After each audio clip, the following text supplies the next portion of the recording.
केम छो विद्यार्थी मित्रों?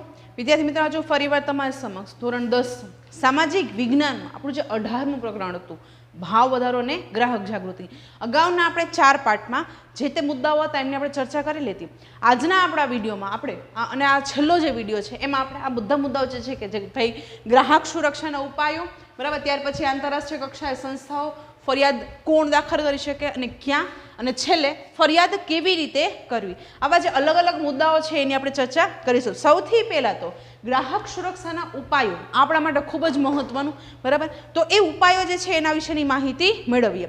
તો સૌથી પહેલાં ત્રિસ્તરીય અર્ધન્યાયી અદાલતો, બરાબર, એના વિશે આપણે માહિતી મેળવીએ કે ભાઈ ગ્રાહકની સુરક્ષા માટે કેવા કેવા ઉપાયો જે છે એ ઉપાયો હાથ ધર્યા છે। તો એમાં સૌથી પહેલાં છે ત્રિસ્તરીય અર્ધન્યાયી અદાલતો। राष्ट्रीय ग्राहक सुरक्षा धारो 1986 अन्वये केंद्रीय ग्राहक सुरक्षा काउंसिलिंग जेने गुजराती में कहेवाय राष्ट्रीय उपभोक्ता आयोग नी रचना करी छे। तेज रीते राज्य कक्षाए राज्य उपभोक्ता आयोग नी रचना करी छे।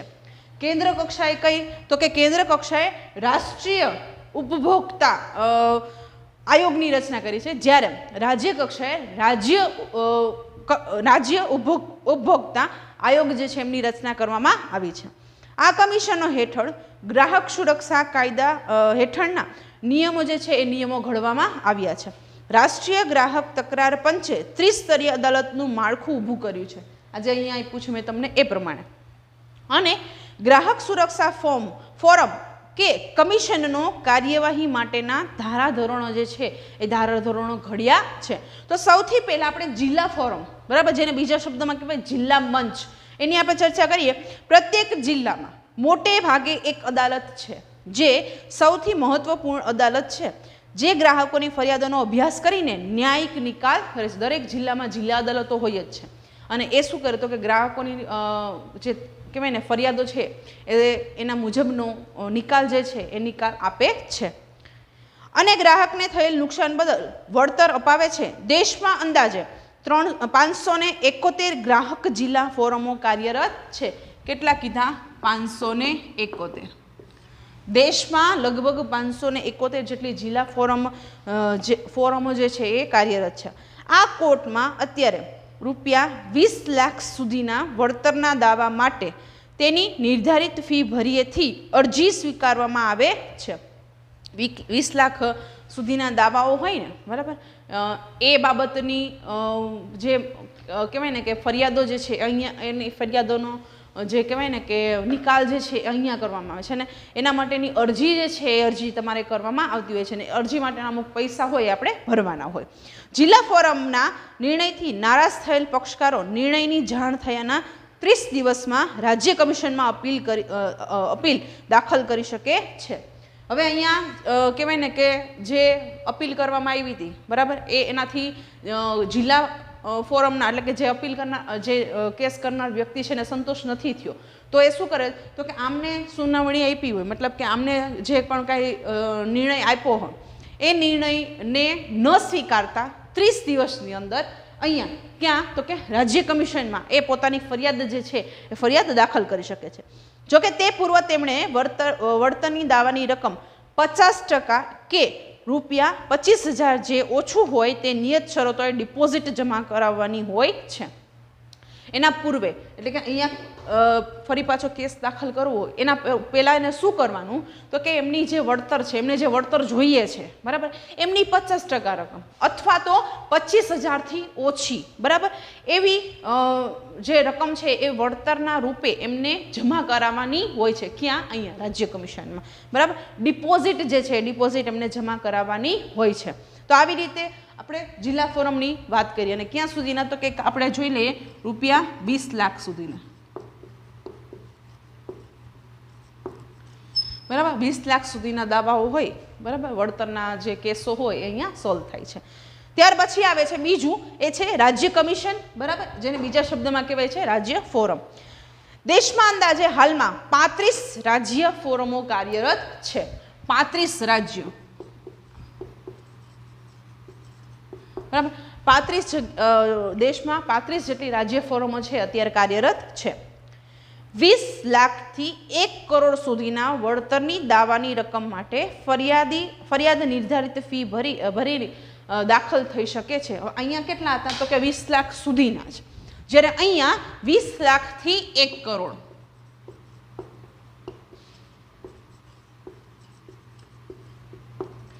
₹20 લાખથી 1 કરોડના દાવા હોય એ નિર્ધારિત ફી ચૂકવી, બરાબર, નિર્ધારિત ફી ભરી અને એ માટેના જે દાવાઓ જે છે, બરાબર, વળતર માટેના એ દાખલ કરવામાં આવે છે.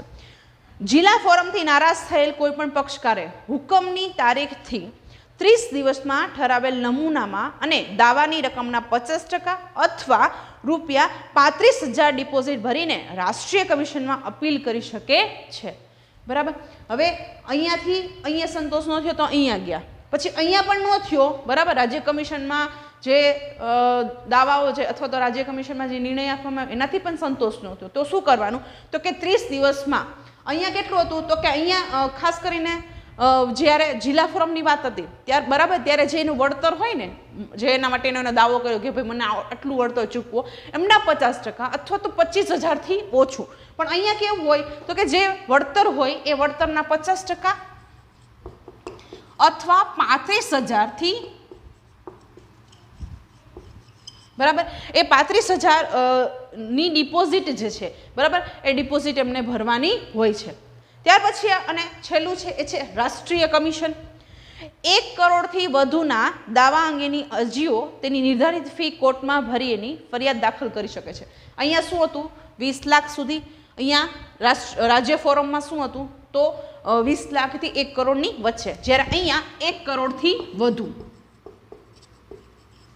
1 કરોડથી વધુની વળતર હોય ને, મતલબ કે અમુક કેસો હોય કે જેમાં 1 કરોડથી વધારાનું વળતર જે છે એ એમને જોઈતું હોય તો એ અંગેના કેસો જે છે, બરાબર, એ અરજીઓ જે છે અહીંયા દાખલ કરવાની હોય છે. ક્યાં? રાષ્ટ્રીય કમિશનમાં.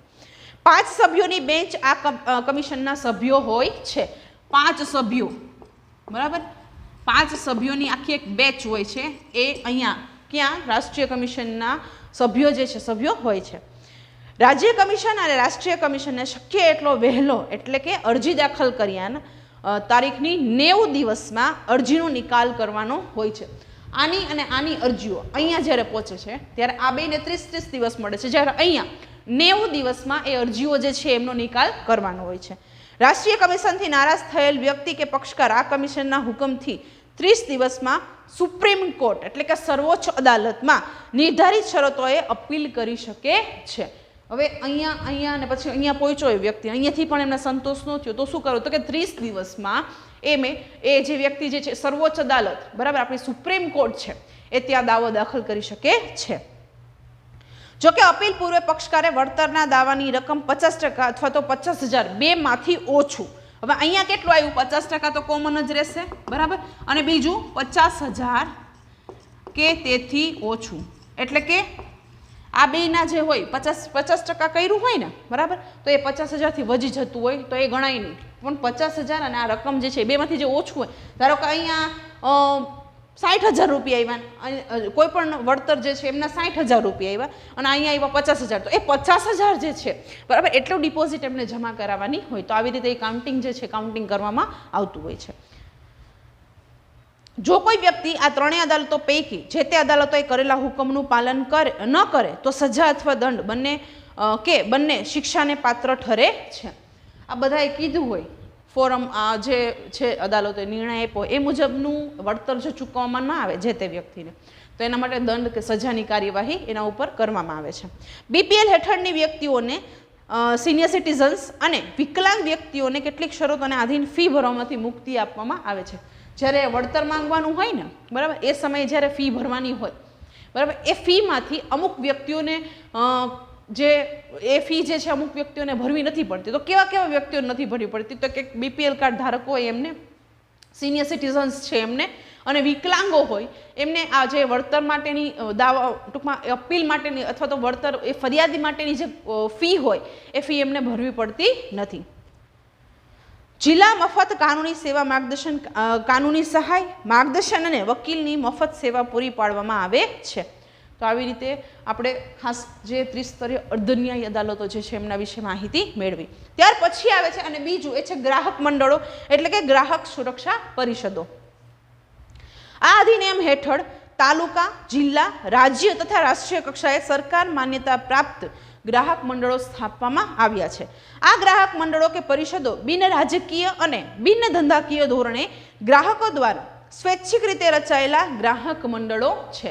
જે તે ગ્રાહકો દ્વારા સ્વૈચ્છિક રીતે રચાયેલા ગ્રાહક મંડળો જ છે કે જ્યાં આ કહેવાય ને કે ગ્રાહકોની જે તકલીફો છે, બરાબર, ગ્રાહકોને થયેલ નુકસાન છે, ગ્રાહકોની સાથે થયેલ છેતરપિંડી છે, એમના વિશેની કહેવાય ને કે એ લોકો ફરિયાદ જે છે, બરાબર, એમાં દાખલ કરી શકે. આ ગ્રાહક મંડળોનો મુખ્ય હેતુ ગ્રાહકોના અધિકારોને જાગૃત તથા પ્રોત્સાહન આપવા તથા તેના હકોની સુરક્ષા માટેની નીતિઓના ઘડતરમાં સરકારને મદદ કરવાનો છે. તેઓ ગ્રાહકના અધિકાર તથા કાયદાની જોગવાઈઓની વખત સમીક્ષા કરે છે અને ધારાકીય જોગોમાં સુધારા અંગે સરકારને સૂચન પણ કરે છે. મેં તમને આની પહેલાં પણ કીધું હતું કે આપણું કોન્સ્ટિટ્યુશન કે આપણું બંધારણ જે છે એ કેવું છે, પરિવર્તનશીલ છે. કોઈ જડ નથી કે જે નિયમ બની ગયો છે એ જ લાઈફ ટાઈમ ચાલે. એમાં ઇમ્પ્રુવમેન્ટ કરવાની જરૂરત ચોક્કસ આપણે કરી શકીએ છીએ, આપણે એટલે સરકાર. આ ગ્રાહક મંડળો દ્વારા ગ્રાહક જાગૃતિ ઝુંબેશ રૂપે ગ્રાહક શિક્ષણ આપે છે. તેમાં ગ્રાહકોના અધિકારો, ફરજો, વિવિધ પ્રકારે થતા શોષણ, તેનાથી કેવી રીતે બચી શકાય તેની કાયદેસરની જોગવાઈઓ જેવા મુખ્ય વિષયો પર માર્ગદર્શન પૂરું પડાય છે. આ ગ્રાહક મંડળો અને સંગઠનો દ્વારા ગ્રાહક સુરક્ષા, ઇનસાઇટ, ધી કન્ઝ્યુમર, ગ્રાહક મંચ જેવા માસિક, દ્વિમાસિક મેગેઝિનો જે છે કે સામાયિકો જે છે એ પ્રકાશિત કરીને ગ્રાહક જાગૃતિ ફેલાવવાનું કાર્ય કરી રહ્યા છે. આવા જે સંસ્થાઓ છે, બરાબર, એ અલગ અલગ જે મેગેઝિન્સ છે, બરાબર, એ બહાર પાડી અને ગ્રાહકને જાગૃત કઈ રીતે થવું એના માટેના સૂચનો જે છે એમાં એ દર્શાવે છે. આ અને ગ્રાહકની ફરિયાદોનું નિવારણ લાવવામાં પણ મદદરૂપ થાય છે. તો આવી રીતે આપણે ગ્રાહક મંડળો જે રચવામાં આવેલા છે એના વિશે માહિતી મેળવી. ત્યાર પછી આવે છે જાહેર વિતરણ પ્રણાલી, જેને આપણે PDS કહીએ છીએ. જાહેર વિતરણ પ્રણાલી મારફત વ્યાજબી ભાવની દુકાનો દ્વારા નિયમિતપણે સારી ગુણવત્તાવાળો માલ નિયત જથ્થામાં રાહત દરે અનાજ કે વસ્તુઓ જે છે પૂરી પાડવામાં આવે છે. રાશન કાર્ડ, બરાબર, રાશન કાર્ડની દુકાન હોય એ સસ્તા અનાજની દુકાન જેને કહેવાય, ત્યાંથી શું મળે તો કે ત્યાંથી જે તે કાર્ડ ધારકો હોય એમને ઓછા પૈસે, બરાબર, અનાજને બધું જે વસ્તુઓ જે છે જેની ખાસ કહેવાય ને બેઝિક જરૂરિયાતો જે છે એ એમના પૂરી પાડવામાં આવે છે. જે થકી ગરીબ ગ્રાહકોને ખુલ્લા બજારમાં વધુ ભાવ લેવાના, હલકી જાતના ગુણવત્તાવાળા માલ સામાન કે ઓછી માત્રામાં મળતી ચીજ વસ્તુઓ દ્વારા થતા શોષણથી બચાવે છે. વેપારીની ભ્રષ્ટ રીત રસમો સામે જાહેર વિતરણ પ્રણાલી દ્વારા અંકુશ પણ રહે છે. તો આવી રીતે PDS, બરાબર, વ્યાજબી ભાવની દુકાનોમાં ગ્રાહકોને કહેવાય ને કે ધારો કે કોઈ વ્યક્તિ જે છે, બરાબર, કાર્ડ ધારક છે, એમને 1 કિલોની બદલે કદાચ 700 ગ્રામ 800 ગ્રામ આપવામાં આવે તો એ માટેનું પણ ત્યાં ધ્યાન જે છે એ આપવામાં આવે છે. ત્યાર પછીનું અને છેલ્લું છે તોલમાપ અને ચીજ વસ્તુઓની શુદ્ધતાને પ્રમાણિત કરતું તંત્ર. ખાસ જે હોલમાર્ક્સ છે, બરાબર, આપણે ઘણી જગ્યાએ હોલમાર્ક્સ જોતા હોઈએ, ISI છે, બરાબર, પછી તમે ગોલ્ડ લેવા જાઓ તો ગોલ્ડ માટેનો હોલમાર્ક છે એ. તો આવી બધી વસ્તુઓ જે છે, હોલમાર્ક્સ છે, વૂલમાર્ક્સ, ઊનની વસ્તુઓ હોય, બરાબર, કે જે ઊનમાંથી બનતી હોય ત્યાં વૂલમાર્કનો સિમ્બોલ આપેલો હોય. તો આવી બધી વસ્તુઓ જે છે, બરાબર, એ હોલમાર્ક એ આપવામાં આવે છે. એ શું કામ આપવામાં આવે તો કે એ એટલા માટે આપવામાં આવે કે તમે જે વસ્તુ ખરીદી છે, બરાબર, એ સારી ક્વોલિટીની છે, સારી બ્રાન્ડની છે. ગ્રાહકોના સ્વાસ્થ્ય અને સલામતીના રક્ષણ અર્થે સરકારે કેટલીક કાયદા અધીન સંસ્થાઓની સ્થાપના કરી છે જે ઉત્પાદકો દ્વારા તૈયાર થયેલા માલ સામાન, વસ્તુઓની ગુણવત્તા અને શુદ્ધતાની ચકાસણી કરીને તેને પ્રમાણિત કરવાનું કાર્ય કરે છે. તો આવી બધી સંસ્થાઓ શું કામ કરે તો કે એ જે વસ્તુનું ઉત્પાદન કરે છે, કોઈ પણ વ્યક્તિ જે છે, બરાબર, તો એ જ્યારે વસ્તુનું ઉત્પાદન કરે તો એ વસ્તુ જે છે એ સારી છે, શુદ્ધ છે, સારી ગુણવત્તાવાળી છે, એ ચકાસીને જ પછી જે તે સિમ્બોલ જે છે, બરાબર, જે તે હોલમાર્ક છે એ આપવામાં આવતો હોય છે. ભારત સરકારે ગુણવત્તાનું નિયમન કરવા માટે ઈસવીસન 1947માં ઇન્ડિયન સ્ટાન્ડર્ડ ઇન્સ્ટિટ્યૂટ નામની સંસ્થા સ્થાપી હતી, જેને ISI કહેવાય છે, ઇન્ડિયન સ્ટાન્ડર્ડ ઇન્સ્ટિટ્યૂટ, બરાબર. એ નામની સંસ્થા જે છે, બરાબર, એમની સ્થાપના ભારત સરકારે ક્યારે કરી હતી? તો કે ઈસવીસન 1947માં. શેની? ISI, ઇન્ડિયન સ્ટાન્ડર્ડ ઇન્સ્ટિટ્યૂટ, જે પાછળથી ઈસવીસન 1986માં બ્યુરો ઓફ ઇન્ડિયન સ્ટાન્ડર્ડ નામે ઓળખાય છે, બરાબર. તો જે 1947માં સ્થાપવામાં આવેલી ISI હતી એ પાછળથી, એટલે કે કઈ સાલની વાત કરીએ? ઈસવીસન 1986. 86માં એ કયા નામે ઓળખાણી? તો કે બ્યુરો ઓફ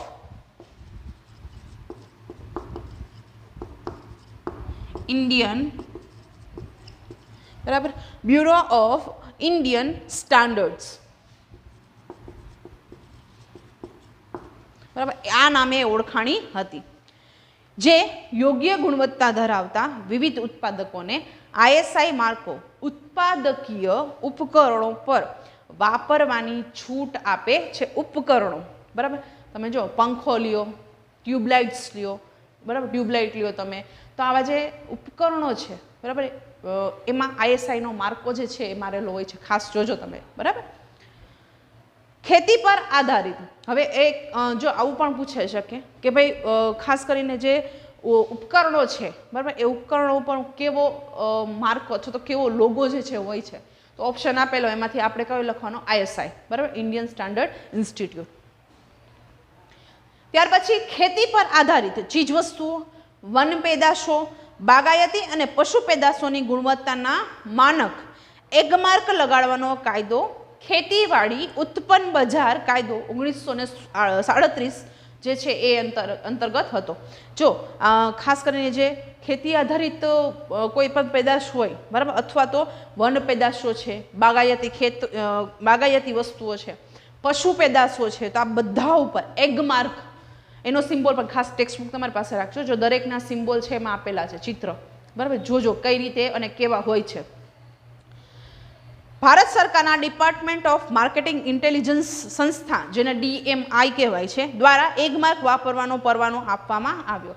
એગમાર્ક વાપરવાનો પરવાનો કોના દ્વારા આપવામાં આવ્યો? તો કે ભારત સરકારની જે ડિપાર્ટમેન્ટ ઓફ માર્કેટિંગ ઇન્ટેલિજન્સ સંસ્થા જે છે એમના દ્વારા એમને વાપરવાનો પરવાનો આપવામાં આવ્યો. જો કે ગ્રાહકોને માર્ક સંબંધી શંકા જાગે તો તે BIS ના નજીકના પ્રાદેશિક કાર્યાલયમાં ફરિયાદ કરી શકે છે. BIS નું ફૂલ ફોર્મ આપણે અગર જોયું તો બ્યુરો ઓફ ઇન્ડિયન સ્ટાન્ડર્ડ્સ, બરાબર, આ જે છે BIS. પેલા ISI હતું, પછી BIS. જો એને એવું લાગે કે સિમ્બોલ છે ખોટો છે, ખોટો મારી દેવામાં આવ્યો છે, તો આવી કાંઈ પણ ગ્રાહકોને લાગે તો એ અહીંયા જઈને ફરિયાદ કરી શકે છે. ત્યાર પછી આ ઉપરાંત સોનામાં દાગીનાની ખરીદી વખતે પણ BIS માર્કાની સાથે સોનાની શુદ્ધતાનો નંબર, દાખલા તરીકે 916 એટલે 22 કેરેટ સોનાની શુદ્ધતા દર્શાવતું માર્ક સાથે હોલમાર્કનો કેન્દ્રનો લોગો જે તે વર્ષમાં હોલમાર્કિંગ થયું હોય તે વર્ષનું ચિહ્ન, દાખલા તરીકે જે એટલે 2008. ઉપરાંત જ્વેલરી બનાવનાર અને વિક્રેતાનો લોગો શુદ્ધતા અને ગુણવત્તાની ગેરંટી આપે છે. જો આટલા બધા લોગો એમાં મારેલા હોય. એક તો જે એટલે તો કે જે વર્ષે બનાવવામાં આવ્યું છે એ, બરાબર. ત્યાર પછી આવે છે 22 કેરેટની શુદ્ધતાનો લોગો, અને 916 છે એ 22 કેરેટ શુદ્ધતાનો લોગો છે. તો આવી રીતે જે હોલમાર્ક છે, બરાબર, એ પણ ગોલ્ડમાં આપેલો. કોઈ પણ ગોલ્ડની ખરીદી કરો ને એટલે એમાં જો લોગો નો મારેલો અથવા તો કહેવાય ને કે આવી રીતે કોઈ 916 છે, જે છે, બરાબર, એવા સિમ્બોલ ન હોય તો એ સોનાની ખરીદી કરવી જ નહીં, બરાબર. એ તમને પિત્તળ કે એવું કંઈક આપી દીધું હોય, તમે એને ઓળખી પણ ના શકો. એટલે હંમેશા, બરાબર, લોગોવાળા જે જ્વેલર્સને ત્યાં દાગીના હોય એની જ તમારે ખરીદી કરવી. FPO નો માર્કો જામ, ફ્રૂટ, જ્યુસ, કન કે ટીનમાં પેક કરેલા ફળો અને શાકભાજીના ઉત્પાદન વસ્તુઓ પર લગાડવામાં આવે છે, જેને FPO કહેવાય, બરાબર. FPO એટલે ફૂડ પ્રોડક્ટ ઓર્ડર, ખાવા લાયક ફૂડ પ્રોડક્ટ ઓર્ડર. કઈ કઈ વસ્તુમાં આ માર્કો હોય છે? તો કે જામ છે, ફ્રૂટ છે, જ્યુસ છે, બરાબર, કેન છે, ટીન છે, હવે બધી વસ્તુઓ હોય ને એના ઉપર ખાસ FPOનો લોગો જે છે હોય છે. ISI ટેક્સટાઇલ, કેમિકલ્સ, જંતુનાશક દવા, રબર પ્લાસ્ટિકની બનાવટો, સિમેન્ટની ધાતુઓ, ઇલેક્ટ્રોનિક્સ ઉપકરણો પર આ માર્કો BIS દ્વારા લગાડવામાં આવે છે. જો આ જે ISIનો માર્કો છે તમને કઈ કઈ જગ્યાએ, તો એક તો આપણે અગાઉ વાત કરી એવી રીતે કે જે ઇલેક્ટ્રોનિક ઉપકરણો હોય એના ઉપર, પછી તો કે ટેક્સટાઇલ છે, બરાબર, કેમિકલ્સ છે, જંતુનાશકો છે, રબર પ્લાસ્ટિકની બનાવટો છે, સિમેન્ટની ધાતુઓ છે અને ઇલેક્ટ્રોનિક ઉપકરણો. તો આવી અલગ અલગ જે વસ્તુઓ હોય એમના ઉપર ખાસ ISIનો માર્કો હોય છે. અને ISIનો માર્કો કોણ લગાડે છે તો કે BIS. BIS એટલે આપણને ખબર છે બ્યુરો ઓફ ઇન્ટેલિજન્સ, આજે બ્યુરો ઓફ ઇન્ડિયન સ્ટાન્ડર્ડ્સ, બરાબર, એ BIS દ્વારા આ ISIનો માર્કો જે છે એ લગાડવામાં આવતો હોય છે. પછી વુલમાર્ક. વુલમાર્કનો લોગો કોના ઉપર હોય છે એનું પણ તમને જો વુલમાર્કનો સિમ્બોલ પણ આપેલો છે, જોજો ખાસ. ઊનની બનાવટો અને પોશાકને આપવામાં આવે છે. કયો? વુલમાર્કનો સિમ્બોલ. કોને આપવામાં આવે છે તો કે ઊનની બનાવટો અને જે પોશાક છે, બરાબર, એમને આ સિમ્બોલ આપવામાં આવે છે. ત્યાર પછી આવે છે MPO, બરાબર, મીટ પ્રોસેસિંગ ઓપ્ટિમાઇઝર. માર્કો જે છે MPO જે છે મોસ્ટલી માર્કો, આ જે માર્કો છે માંસ મટનની પેદાશો અને તેમનાથી બનાવેલ વસ્તુઓને અપાય છે. જો એમનો પણ તમને સિમ્બોલ આપે છે MPOનો. આવું પણ પૂછે, સિમ્બોલ આપી દીધો, નીચે ઓપ્શન આપ્યા હોય ભાઈ ચાલો આ સિમ્બોલ કોનો છે તો એ તમારે ઓળખવાનો રહે. ત્યાર પછી આવે છે HACCP, hazard analysis and critical control point, જેને HACCP કહેવાય. માર્કો જે છે પ્રક્રિયા દ્વારા તૈયાર કરેલા ખોરાકના ઉત્પાદનને BIS દ્વારા અપાય છે. અમુક પ્રક્રિયા કરી, બરાબર, અને પછી જે તે ખોરાકને ખોરાક જે છે એમને ઉત્પન્ન કરવાનો, મતલબ કે એમનું ઉત્પાદન કરવાનું હોય તો એવી પ્રોડક્ટ જે છે, બરાબર, એવી વસ્તુ છે એના ઉપર આ તમને HACCPનો લોગો જોવા મળે છે. અને એ કોણ આપે છે તો કે BIS દ્વારા એ લોગો જે છે આપવામાં આવતો હોય છે. ત્યાર પછી આ છે ECO. આ ECOનો માર્કો કોના ઉપર હોય તો કે સાબુ, ડિટર્જન્ટ, કાગળ, લ્યુબ્રિકન્ટ ઓઇલ, પેકેજિંગ મટીરિયલ, રંગરસાયણો, પાવડર કોટિંગ, બેટરી, સૌંદર્ય પ્રસાધનો, લાકડાના બદલે વપરાતી વસ્તુઓ, ચામડાની અને પ્લાસ્ટિકની બનાવટોને ISI દ્વારા અપાય છે, જે હવે BIS આપે છે. બરાબર, તો આ ECO જે છે એ આ બધી વસ્તુઓમાં ECOનો સિમ્બોલ જે છે આપવામાં આવેલો હોય છે. અને એ કોણ આપે છે તો કે એ BIS. પહેલા ISI આપતા, પછી હવે એનું 1986 થી એ BIS થઈ ગયું, તો એના દ્વારા આપવામાં આવે છે. ત્યાર પછી આવે છે આંતરરાષ્ટ્રીય કક્ષાએ સંસ્થાઓ. હવે આ તો આપણા ભારતની સંસ્થાઓ છે, બરાબર, કે ખાસ કે જે ગ્રાહકો, આવી બધી સંસ્થાઓ જે છે ખાસ કરીને આ જે એક માર્ક છે, FPO છે, બધા એના દ્વારા આપવામાં આવે છે. પણ આંતરરાષ્ટ્રીય વસ્તુઓ હોય, ઇન્ટરનેશનલ પ્રોડક્ટ, બરાબર, એના ઉપર પણ ઘણી બધી સિમ્બોલ્સ છે કે જેના દ્વારા આપણે ઓળખી શકીએ કે આ મેડ ઇન વોટ એવર છે, મેડ ઇન ઇન્ડિયા નથી. બરાબર, જોઈએ આંતરરાષ્ટ્રીય કક્ષાએ 2 આંતરરાષ્ટ્રીય સંગઠનો સ્ટાન્ડર્ડાઇઝેશન એટલે કે ગુણવત્તા માનકની કામગીરી જે છે કામગીરી કરે છે. જો એમાં મેં લખ્યું છે ISO અને CSE. આ 2 સંસ્થાઓ જે છે આંતરરાષ્ટ્રીય કક્ષાએ જે ગુણવત્તાનું માપન જે છે કરતી સંસ્થાઓ છે. તો સૌથી પહેલાં આપણે ISO ની માહિતી મેળવીએ. ઇન્ટરનેશનલ સ્ટાન્ડર્ડાઇઝેશન ઓર્ગેનાઇઝેશન, બરાબર, જે મુખ્ય મથક જીનીવામાં છે, જેની સ્થાપના 1947માં થઈ હતી, જેનું કાર્ય આંતરરાષ્ટ્રીય સમજૂતી એટલે કે ISO 9000, બરાબર, ઘણી વખત જો તમે લખેલું ISO 9000 આવી રીતે લખેલું હોય, ISO પછી આવી રીતે 9000 લખેલું હોય, બરાબર, એ આંતરરાષ્ટ્રીય ગુણવત્તાનું માપનનું પ્રમાણપત્ર ઉત્પાદન એકમો તથા સંસ્થાઓને આપવામાં આવે છે. જ્યારે ISO 14000ની શ્રેણી પર્યાવરણ વ્યવસ્થાપન પદ્ધતિ માટે ઇન્ટરનેશનલ ઓર્ગેનાઇઝેશન દ્વારા અપાય છે. હવે ઘણી વખત ISO 14000 પણ હોય. આ શેના માટે અપાય છે તો કે જે પર્યાવરણીય વ્યવસ્થાપનની પદ્ધતિ જે છે એના માટે ઇન્ટરનેશનલ ઓર્ગેનાઇઝેશન દ્વારા આપવામાં આવે છે, જે ઉચ્ચ ગુણવત્તા ધરાવતી ઓફિસો કે સંસ્થાઓ હોવાનું પ્રમાણપત્ર છે. તો આ આપણે ખાસ જોયું. ત્યાર પછી આવે છે CSC નું ફૂલ ફોર્મ થશે કોડેક્સ એલિમેન્ટરીઝ કમિશન, બરાબર. જોઈએ ખોરાકને લગતું આંતરરાષ્ટ્રીય કમિશન છે, જેમાં આંતરરાષ્ટ્રીય ખાદ્ય પદાર્થોને પ્રમાણિત કરવાનું કાર્ય કરે છે.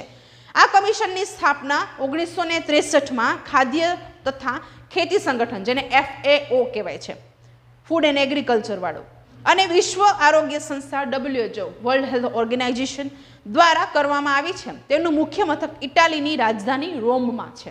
બરાબર. ISOનું મથક ક્યાં આવે છે? જીનીવામાં. આ ક્યાં આવે છે? જીનીવા. અને CSE ક્યાં આવેલી છે? રોમમાં. બરાબર. તો એ ખાસ યાદ રાખવું. દૂધ, દૂધની બનાવટો, માંસ, માછલી, ખાદ્ય પદાર્થોના ઉત્પાદનને પ્રમાણિત કરવાનું અને આંતરરાષ્ટ્રીય સ્તરે વેપાર નીતિ નિયમો ઘડવાનું કાર્ય આ સંસ્થા કરે છે. કઈ સંસ્થા? CSE. ભારતમાં ISO સાથે સંપર્કની કામગીરી ભારતીય સંસ્થા BIS કરે છે, જ્યારે CSE સાથે સંપર્કમાં રહીને કાર્ય ભારતની director general of health services કરે છે.